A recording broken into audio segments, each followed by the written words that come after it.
선가 또 이렇게 떠내기든지 아니면 여러분들이 때려주기름이라고 일을 갈아야 되는 인민군 간부가 돼 있을지도 모르겠어요. 감사해요. 우리 할아버지가 김일성이 들어와가지고 북한에 공산주의 운동할 때 이제 당 가입하라 했더니 가입을 이제 안 한다고 거부를 했더니 공산당 운동했던 그 당시 깡패들 데다가 훈련시켜야 되는데 산에다 끌다가 나무에다가 매달아서 때려 죽였어요. 이 할아버지가 그렇게 해가지고 그 공산주의자들한테 당에 가입 안 한다. 그 과수를 했었기 때문에 땅 이름을 가니까 때려 죽였어요. 그래서 우리 아버지하고 우리 어머니가 그걸 보고 여기 무서운 세상이 시작되니 이곳에서 우리가 더 이상 살 수 없다. 남쪽으로 가자. 이래가지고 저는 그 가족사적인 그러한 것도 있기 때문에 이 공산주의가 얼마나 참 모순되고 악한가에 대해서는 개인적으로도 이렇게 많이 들은 적이 있습니다. 하지만 이미 전쟁을 경험한 시대는 벌써 다 돌아간 할아버지 세대들은 다 돌아가시고 그다음에 우리는 전쟁 끝나고 거지같이 살던 시대에 초등학교 다녔어요. 우리는 초등학교 때 미국에서 갖다 준 우유를 먹고 옥수수가루로 점심 먹고 살았던 시대예요. 그래서 그때는 또 나는 공산당이 싫어해가지고 이런 이민복 사건이라든지 또 이 많은 이 공산주의 공비들이 청와대 김신조 쳐들어와서 습격하고 도끼 만행 사건 이것이 계속 뉴스에 나와가지고 우리가 눈으로 봤어요.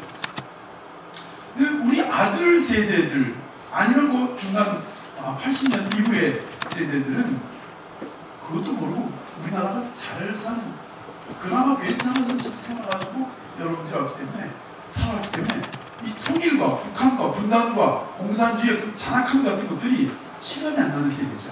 그래서 이 통일 문제에도 관심이 없다 이렇게 볼 수 있는데 근데 재미있는 것은 이 국가라든지 이 통일 관련 단체들이 통일 교육을 지금까지 계속 배우고 또 요즘에 이런 교육들이 진행이 되면서 굉장히 통일을 해야 된다고 하는 이런 그 공감대가 많이 형성돼 있다. 근데 웃기는 게요. 얼마 전에 그 KBS 조사한 내용을 보니까 세대별 조사한 걸 보니까 60대 이상은 무조건 통일돼야 된다고 하고 저 북한은 우리가 대화해서 안 된다 이렇게 말해요. 근데 40대에서 또 50대 사이는요. 이때는 전두환 대통령, 박정희 대통령 그때 독재하고 싸운 민주운동 하면서 이 주사파라든지 뭐 이런 걸 배웠던 사람들이기 때문에 이 나라하고 싸우기 위해서 공산주의 이론을 갖다 거꾸로 배웠던 사람들이라서 이 사람들은 북한에 대해서 막연한 생각을 가지고 있으면서 친근감을 가지고 있고 이 정부, 우리나라의 그 정부에 대해서 반감을 가지고 있는 사람들이에요. 이 사람들이 좌파라고도 말할 수 있는 사람들이에요. 근데 지금 20대에서부터 10대까지는 아무것도 모르는 사람들. 근데 요즘에 천안함 뻥 터졌죠? 연평 해저 터지죠? 텔레비 뉴스 막 나오니까 20대 미만이 저 통일을 해야 된다고 하는 생각이 굉장히 강해졌다고 하는 놀라운 사실이 최근에 나왔어요. 근데 통일을 해야 되고 북한은 싫은데 빨리 되지 않았으면 좋겠다. 이런 생각이 납니다. 뭔가 경제적으로 선생님들이, 부모들이 돈이 많이 든다고 하니까 이제 경제적으로 부담이 된다 가지고 그런 얘기를 한다는 것이 이제 나오는 볼 수 있어요. 자, 그럼 이런 통일에 대한 의식이 변화되는 가운데 이 자리에 모인 우리들은 이 통일 문제에 대해서 좀 합리적으로 한번 생각해 볼 필요가 있는 거죠. 실제 통일은 무슨 문제냐? 이건 국가적이고 헌법적인 일이고 우리 국시입니다. 헌법 제4조에 보면 이렇게 나와 있어요. 대한민국은 통일을 지향하며 자유민주적 기본 질서에 입각한 평화적 통일 정책을 수립하고 이를 추진한다. 대통령의 직무 조항이 있습니다. 헌법 66조에 보면 대통령 직무적 상황에 대통령은 조국의 평화적 통일을 위한 성실한 의무를 가진다. 93페이지. 그러니까 대한민국의 국시이고 대한민국 국민들에게 주어진 사명이고 대통령의 직무사항이에요. 그리고 이것을 위해서 하나의 국가 부서가 세워진 게 통일부예요. 이걸 위해서 국가 예산이 책정되고 초, 중, 고등학교에 의무적으로 통일교육이 실시되고 있고 통일교육원이 있고 예비군 훈련, 민방위 훈련, 공무원 훈련, 모든 훈련에 통일교육이 실시되고 있어요. 그리고 이 통일 문제는 지금 교육부나 통일부에서도 함께하고 있는 거예요. 근데 통일교육지원법이라는 또 법을 만들어가지고 1999년에 만든 건데, 여기 보면 국민으로 하여금 통일교육은 자유민주주의에 대한 신념과 민주공동체의 의식 및 건전한 안보관을 바탕으로 통일을 이룩하는데 필요한 가치관과 태도의 함양을 목적으로 하는 재반교육, 이것을 통일교육이라 한다. 헌법이 나와 있고 교육법, 통일교육법도 만들었고 부서도 만들었고 국민 초, 중, 고등학교가 하는 교육을 국민들과 또 교회는 이거 관심 있는 사람이나 합니다. 아니면 이것은 좀 별난 사람들이, 임창호 교수가 좀 별난 사람이라고 이런 생각을 가지고 있다. 이걸 생각을 바꿔야 되는 거죠. 이 통일교육에 대해서 기독교 교육 관련해서도 연구가 많이 돼 있어요. 여기 쭉 나와 있는데 참고로 보시면 되고, 연구소라든지 대학에서도 이렇게 돼 있는데, 특별히 기독교 대학에서 최근에 이 통일교육에 대한 연구가 활발합니다. 2014년도 이제 95페이지인데요. 국회에 제출한 자료에 보면 전국의 94개 대학에서 이제 통일교육을 시키고 있고, 그 다음에 그 가운데 63개 대학은 통일 혹은 북한 이해라는 과목을 전공으로 배정했죠. 전공 선택으로. 85개 대학은 교양 선택으로 개설했고요. 전공 과목과 교양 선택 둘 다 개설한 대학도 있고, 기독교 대학은 15개 대학이 이제 이것을 택하고 있습니다. 모신대학 같은 경우도 이것을 전공 과목에 선택도 하나 들어있고 교양에도 들어있고, 대학은 또 올해 개설했습니다. 근데 한 번도 지원 안 했어요. 시간대가 안 맞아서 못했습니다. 2016년도에는 통일부와 교육부가 공동으로 수도권과 지방대학의 6개 대학의 통일교육 선도대학을 정했어요. 그래서 엄청나게 돈을 지원하고 있습니다. 서울대, 숭실대, 아주대, 충남대, 경남대, 광주교대가 선정이 됐는데, 숭실대학은 아예 한원수 총장이 우리 대학은 통일로 가는 대학이다라고 아주 교실 바꿔버렸어요. 그래서 통일교육원도 만들고, 전교생이 입학하면 무조건 3박 4일 동안 의무적으로 통일교육원에서 합숙교육을 받습니다.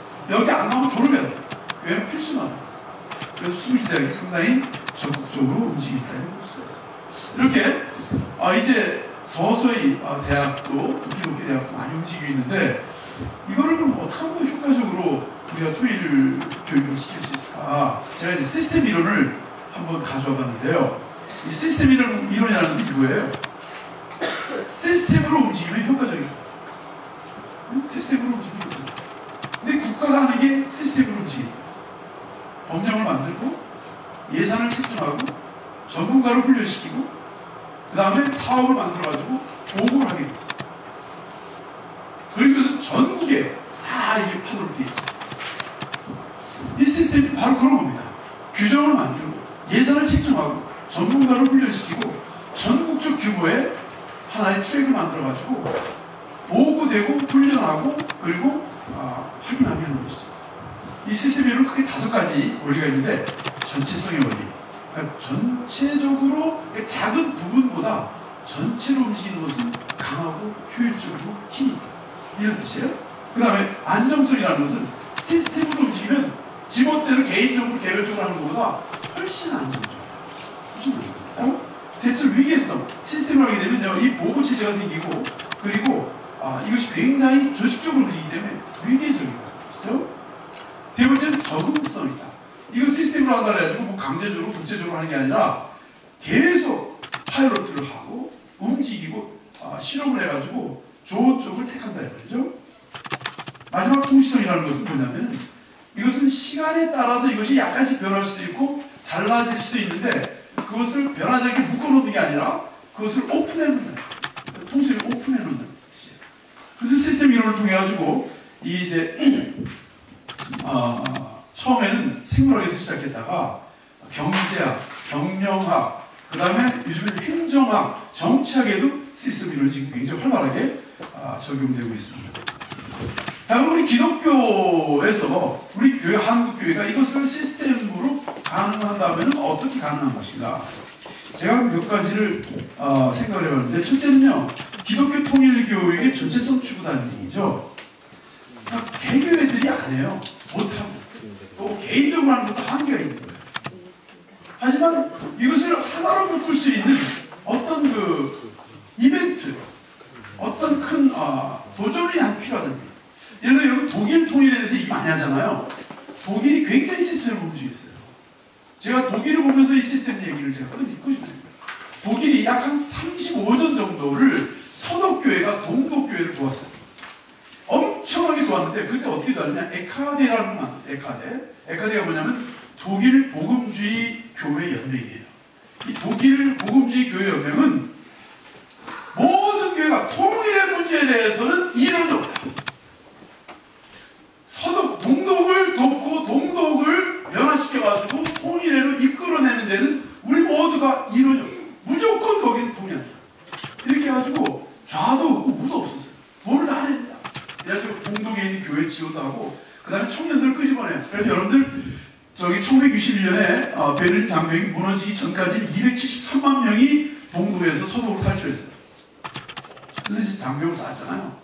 61년부터 89년에 베를린 장벽이 무너질 때까지 몇 명이 또 탈출했냐? 약 93만 명이 탈동독했어요. 93만 명하고 273만 명은 약 360만 명이 탈동독했어요. 그리고 그 동독에서 나온 사람들이 가족들을 향해서 계속 연락을 해요. 그리고 동시에 서독에 있는 사람들이 동독으로 들어가요. 이렇게 해서 끊임없이 이 시스템으로 그들을 돌보고 동독에 있는 사람들을 민주교육시키고 이들에게 가족의 정보를 집어넣게 하고 또 동독 안에 그것이 들어가게 만들었어요. 동독 안에 뭐 자유주의 연맹, 민주주의 연맹, 그 다음에 통일을 위한 연맹 뭐 이런 것들 많이 만들었는데 예를 들어가지고 자유주의 연맹이라고 하는 대학생 단체가 동독 안에 있었는데 거기에 회장을 맡았던 사람이 앙겔라 메르켈이에요.